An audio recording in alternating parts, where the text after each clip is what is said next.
శ్రీ గురుభ్యో నమః.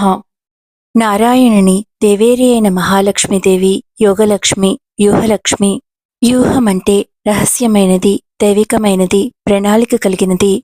మహాలక్ష్మీదేవి కారుణ్య విగ్రహ అనగా అమ్మవారి కారుణ్యము చాలా సహజంగా, పిల్లలపైన అవ్యాజమైన ప్రేమతో పిల్లల కష్టాలను చూడలేక వెంటనే వారి కష్టాలన్నింటినీ తొలగించే సహజమైన మాతృప్రేమతో వ్యూహాలను వ్యక్తపరుస్తుంది.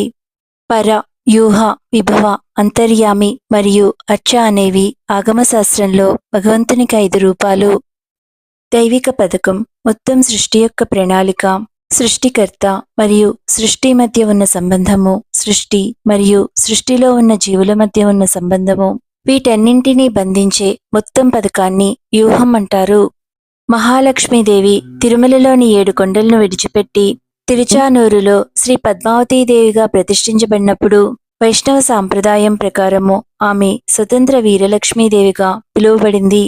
అప్పుడే ఆమె ప్రభువు వక్షస్థలంపై ఉంచబడినందున శ్రీ మహాలక్ష్మీదేవి వ్యూహలక్ష్మి అయింది.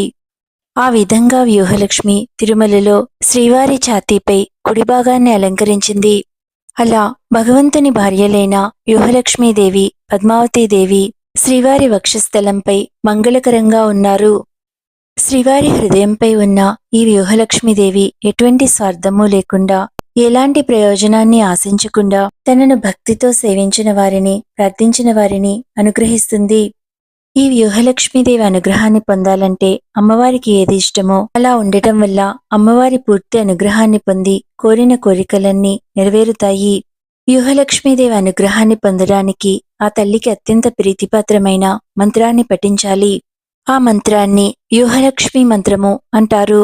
వ్యూహలక్ష్మి మహామంత్రాన్ని అనుష్ఠానం చేయడం వల్ల ఎంతటి కష్టకాలంలో ఉన్నవారైనా, ఎలాంటి బాధలలో ఉన్నవారైనా అన్ని కష్టాలు తీరిపోతాయని, అమ్మవారి అనుగ్రహం మహదైశ్వర్యాన్ని, సంపదలను ప్రసాదిస్తుందని, జీవిత గమనంలో తనకున్న అన్ని నిరాశ నిస్పృహలను అమ్మవారు దూరం చేస్తుందని, పఠిస్తున్న వారి కుటుంబమంతా ఆరోగ్యంతో, ఐశ్వర్యంతో, సంతోషంతో తులతూగుతుందని చెప్పబడింది. తిరుమలలోని శ్రీవారి వక్షస్థలంపై అలరారుతున్న అమ్మవారైన ఈ వ్యూహలక్ష్మీదేవి మహామంత్రాన్ని ఇప్పుడు తెలుసుకోండి. ఓం శ్రీ ఓం నమః పరమలక్ష్మ్యై విష్ణువక్షస్థితాయై రమాయై ఆశ్రిత తారకాయై నమో వహ్నిజాయై నమః. ఈ మంత్రాన్ని ఇంటిలో పఠించవచ్చు, దేవాలయంలో పఠించవచ్చు.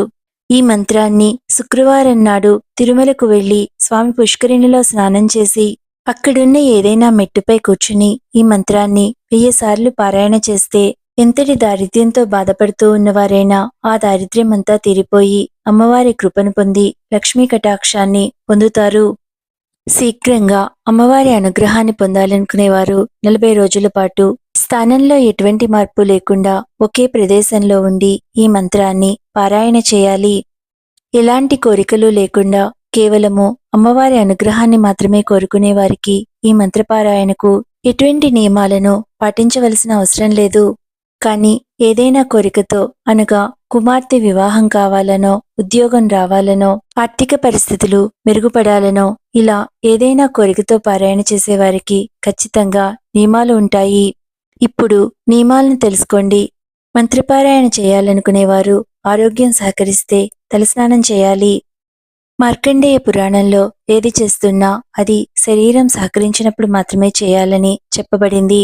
అంటే ఏ నియమాన్ని పాటిస్తున్నా శరీరం సహకరించినప్పుడు మాత్రమే చేయాలని చెప్పారు. అలానే మంత్రపారాయణ చేసే సమయంలో భూశయనం అనగా నేల మీద పడుకోవడం, బ్రహ్మచర్యం, మాంసాహారం తినకపోవడం, ఈ నియమాలను పాటిస్తూ మంత్రాన్ని పారాయణం చేయటం వల్ల శీఘ్ర ఫలితాలు లభిస్తాయి. శుభమస్తు.